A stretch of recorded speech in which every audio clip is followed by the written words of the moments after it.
Radio. This is Pet Life Radio. Let's talk pets. Cat lovers and feline friends, it's time for Adele Park's Quirky Catnips. Today on Quirky Catnips, we're airing a chapter of Quirky Cat Goes Splat by Adele Park. This frightfully funny tale is narrated by the ever-so-snarky Skitters the cat. Find out what happens when Skitters goes cattywampus for a kitten named Harriet. Tune in each week to hear a new chapter of Quirky Cat Goes Splat, only on Pet Life Radio. Meow Kitties! Audio Recording St. George presents Quirky Cat Goes Splat. Written, produced, and edited by Adele Park. Narrated by a full cast. Splat! Meow, bitches. Twisted Tales by Skitters the Cat. Part 5. I get around more than most cats. A lot of this is because Nancy Neptune took me everywhere she went. As a kitten, I was thoroughly humiliated to find myself leashed like a dog.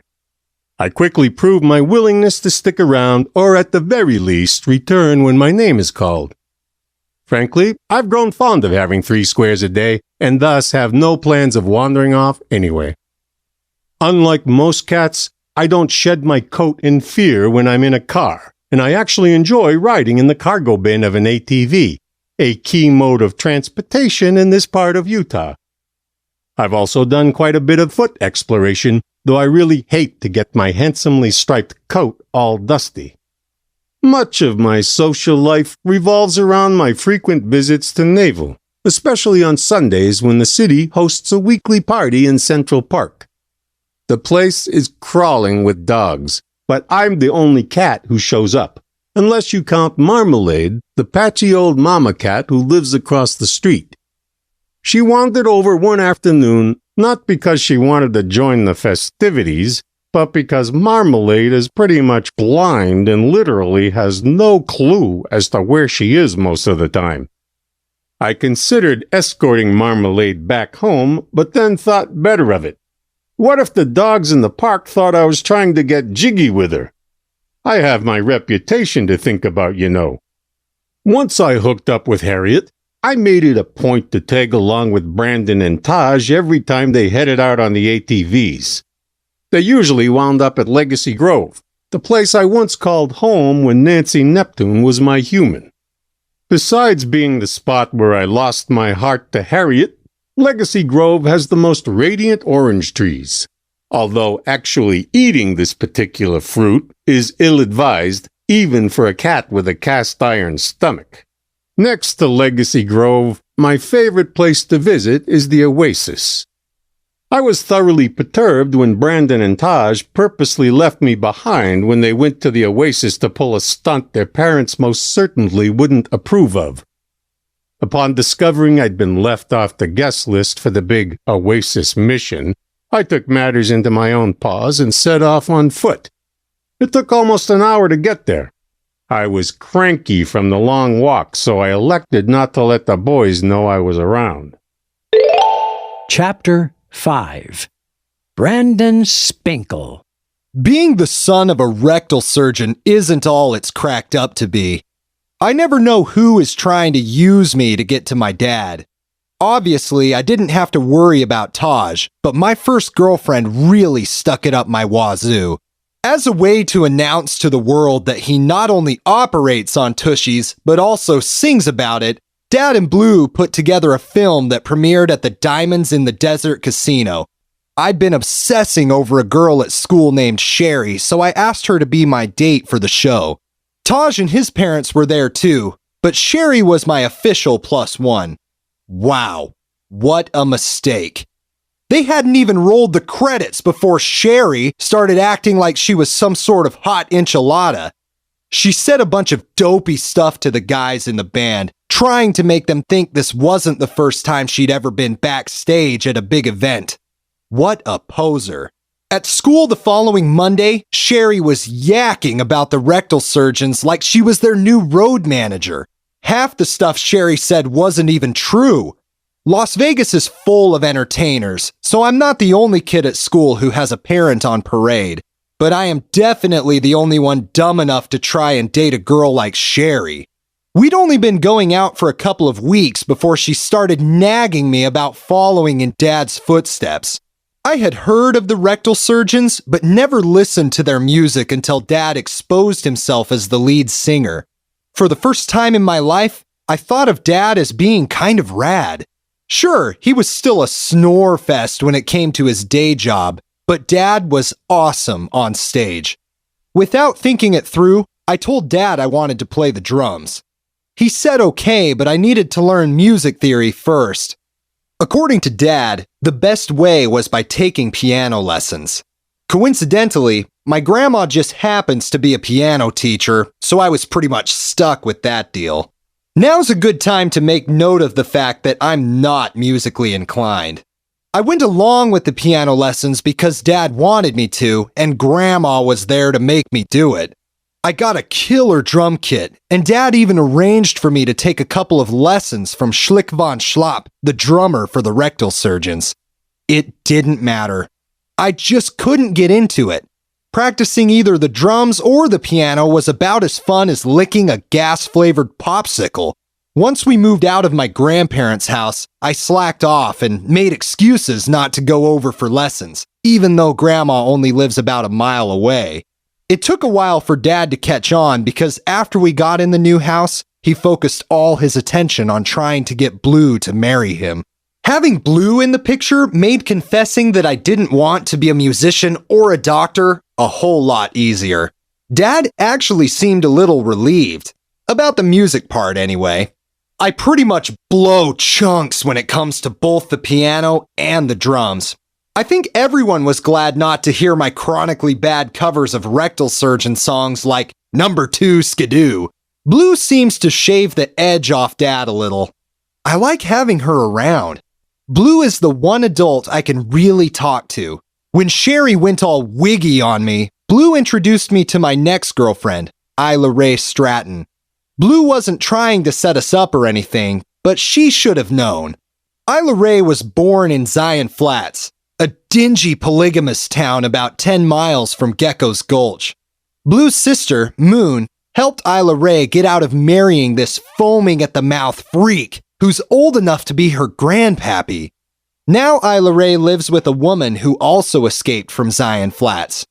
Her name is Meredith Andrews. When Meredith was just a baby, she was adopted by the family who owns the Diamonds in the Desert casino. Both Isla Ray and Meredith live at the casino, which is awesome sauce since the place is pimped out like Kim Kardashian's wet dream. Isla Ray doesn't look like the other girls from Zion Flats. If she did, there's no way I'd ever rub up against that. Isla Ray has the prettiest green eyes I've ever seen. They look like they're glowing. She's 10 times cuter than Sherry, even though her blonde hair is almost as short as mine. And she never wears anything but tracksuits. Isla Ray even has some velvet ones for fancy events. I wasted a bunch of time wondering if Isla Ray would show up at Dad's wedding in a sweatsuit, but I shouldn't have bothered. Isla Ray wouldn't step foot in Utah if you gave her $1 million. Even though the prophet of Zion Flats has been paid a shit ton of money to leave her alone, Isla Ray acts like she's being hunted at all times. Just for the record, Isla Ray isn't the first girl I've ever kissed, but she's definitely been the best one so far. Maybe ever, which really worries me. Isla Ray is a runner in every way possible. She's even on a cross-country track team, although she's homeschooled, or casino-schooled to be more specific. Isla Ray has a private tutor who makes house calls to Diamonds in the Desert. The second anyone tries to get close to Isla Ray, she bolts like a paranoid meth addict. Trying to have a relationship with her was exhausting. Isla Ray didn't have any friends she could fix Taj up with, so he was glad when we finally broke up. This summer, I plan to radically overhaul my love life. Taj and I think Naval is the best place to land some decent girlfriends. No one in Naval listens to the rectal surgeons, so I won't have to worry about any Sherry wannabes. Since I've sworn off polygamous girls forever, the Isla Ray thing is history too. Taj isn't what anyone would consider to be a studly wingman, but he's promised to stop dressing like Alex P. Keaton from Family Ties, so that's a start. Hang tight, kitties. We'll be back in a scratch. What happens when cosmetics and polygamy collide? Find out in Quirky Killers by Adele Park. Take a trip to quirky polygamist country, where one of the local brides is just itching to get her husbands to heaven in a hurry. Quirky Killers. Get it today on audible.com. You'll die laughing.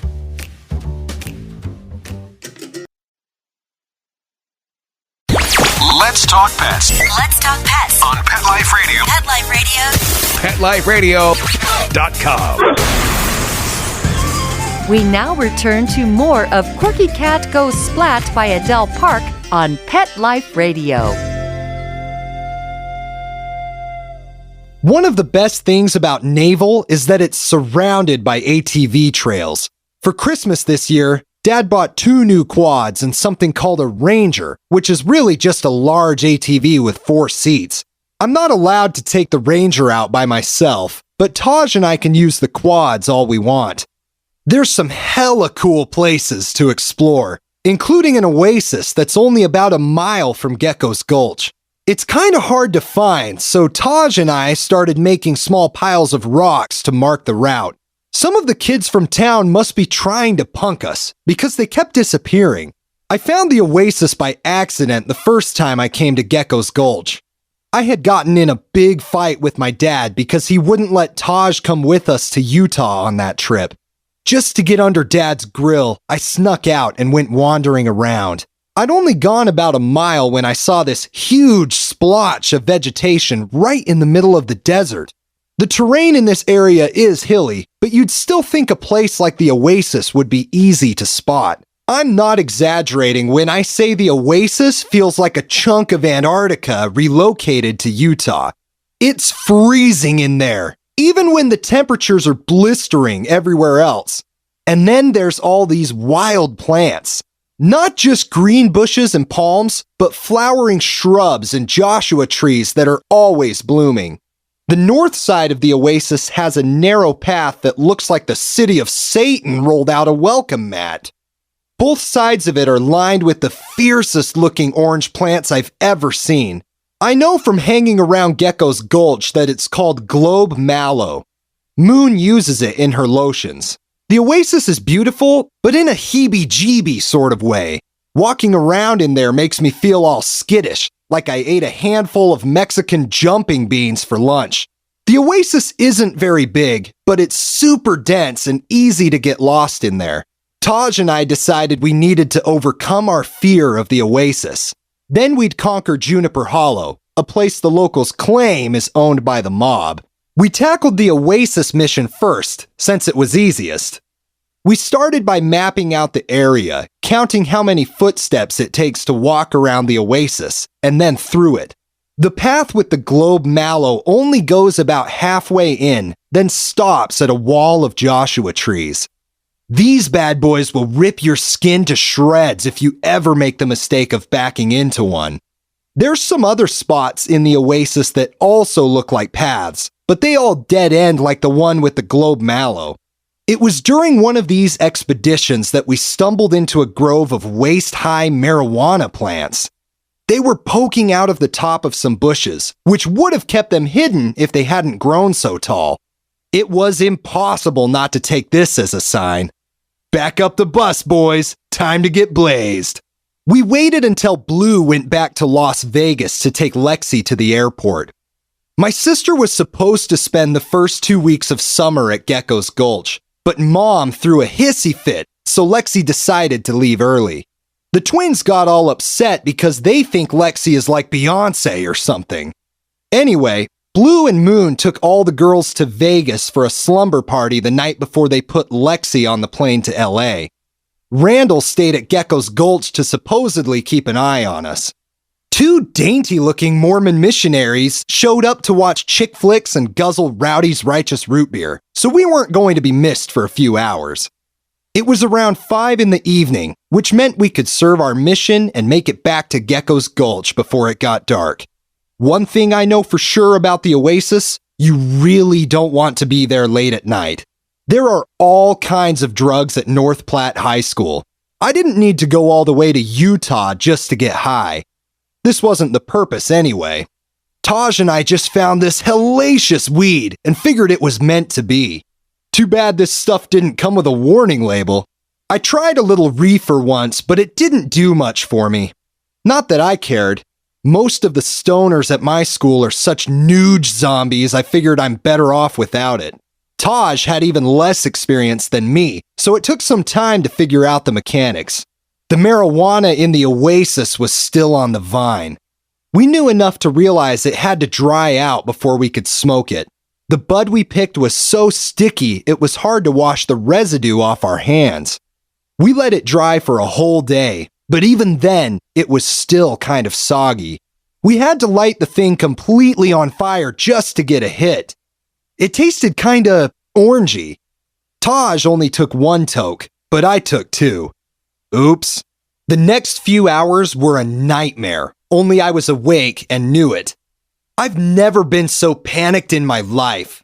Taj was acting like the MC of a low-budget comedy show, but I was literally losing my mind. I couldn't stand to be in the Oasis. I crashed through the vegetation with Taj trailing after me, saying stupid stoner things like, "We're having a bake sale," and "Fear and Loathing in Naval, Utah." I kept having these horrible waves of panic where I'd shudder all over. At times, it was hard to even breathe. It was almost dark before Taj and I straightened up enough to walk back to Gecko's Gulch. We had only ridden 1 ATV in case something like this happened. Taj stashed the quad behind a bush and took the key out. The hike to Gecko's Gulch was way longer than a mile. The setting sun was casting weird shadows, so we kept getting lost. We had stayed up most of the night.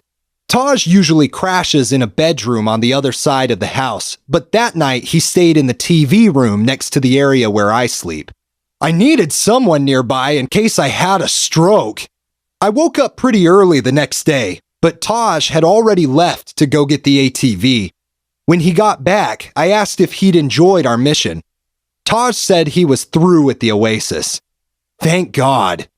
A few hours later, we were presented with another chance to kill some brain cells. This time, we didn't take the bait.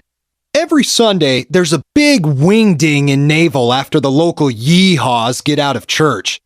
Most Mormons sit through a dreary 3-hour service and then go home to slog through more mind-numbing prayers. Joseph Stratton, the guy who founded this area, didn't go for that. Church in Naval only lasts an hour. Then everyone heads over to Central Park. The entire place is crammed with food booths and kids acting like they've been mainlining sugar all morning. Most public pools in Utah are closed on Sunday to make sure everyone is properly miserable. But in Naval, the pool is open and it's free to get in. No one from Gecko's Gulch ever goes to church, but we all like to show up for the after party. Taj and I were trying to erase the memories of the night before by out-flipping each other on the high dive at the pool. We were hanging out with some other guys we had met during a visit last spring. One of them is a dude named Kiefer Nichols. His dad is a deputy with the Pitt County Sheriff's Department. Somehow, Kiefer had gotten a hold of a bunch of pills. My dad deals with a lot of patients who are so strung out on these pellets, they can't take a daily dump. Kiefer and his posse were dicking off around the pool, doing really obnoxious things and terrorizing little kids. Taj and I were trying to ditch them when Kiefer offered us something called a yippee yap. I'd never heard that term before, but it described the way these imbeciles were acting to a T. Kiefer seemed like he needed a little schooling, so I told him my dad earns a fortune shoveling crap out of the fart funnels of pillbillies like him. Taking pills doesn't make you cool. It makes you full of shit, I said with a little more force than needed. Come on, Taj, let's get away from these pudding pinchers. Taj couldn't help chiming in about how he'd be thinking of them tomorrow as he was enjoying a nice, refreshing poop. Refreshing? Exactly what kind of bathroom experience is Taj having? I knew I was making a mortal enemy of Kiefer. Why not go whole hog and make a play for his girlfriend, Courtney Fletcher? We left the pool and headed over to the spot in the park where Randall had spread out a blanket. He was surrounded by a group of girls all blabbering at the same time. Randall is the head of the Naval Days beauty pageant, so the girls in town suck up to him big time. Courtney was one of them. OMG, she was even petting Skitters.